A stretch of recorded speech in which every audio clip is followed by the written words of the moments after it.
बैल न होने पर खुद हल खींचने वाले वृद्ध किसान की मदद के लिए क्रांतिकारी शेतकरी संगठन ने हाथ बढ़ाया है। रविकांत तुपकर के इस सहयोग की किसान काफी सराहना कर रहे हैं।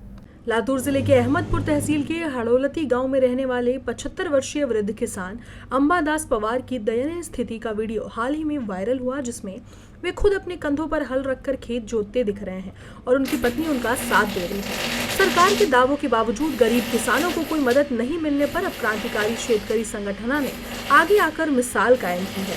संगठन के संस्थापक अध्यक्ष रविकांत तुपकर ने इस विषय को गंभीरता से लेते हुए संगठन के लातूर जिला पदाधिकारियों को निर्देश दिया कि वे अंबादास पवार तक बैल जोड़ी पहुंचाएं।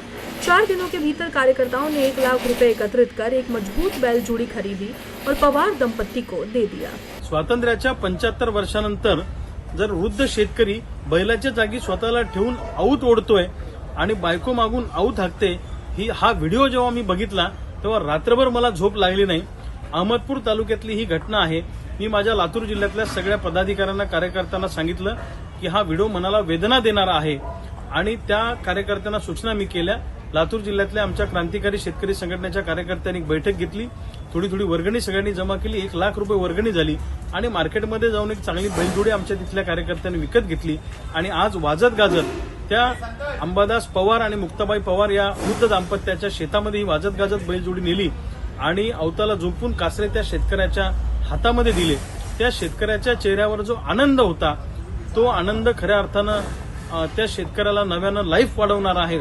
आणि त्या वृद्ध दाम्पत्याशी मी बोललो तर त्या मुक्ताबाई पवार यांची प्रतिक्रिया अशी होती की माझ्या मालकाच्या खांद्यावरचा झूक कधीच उतरणार नाही असं मला वाटत होतं, पण तो तुमच्या संघटनेमुळे उतरला आणि आज गेलेली कातडी पुन्हा एकदा बुजून परत येईल अशी भावना त्यांनी व्यक्त केल्यावर माझ्या डोळ्यात पाणी आलं।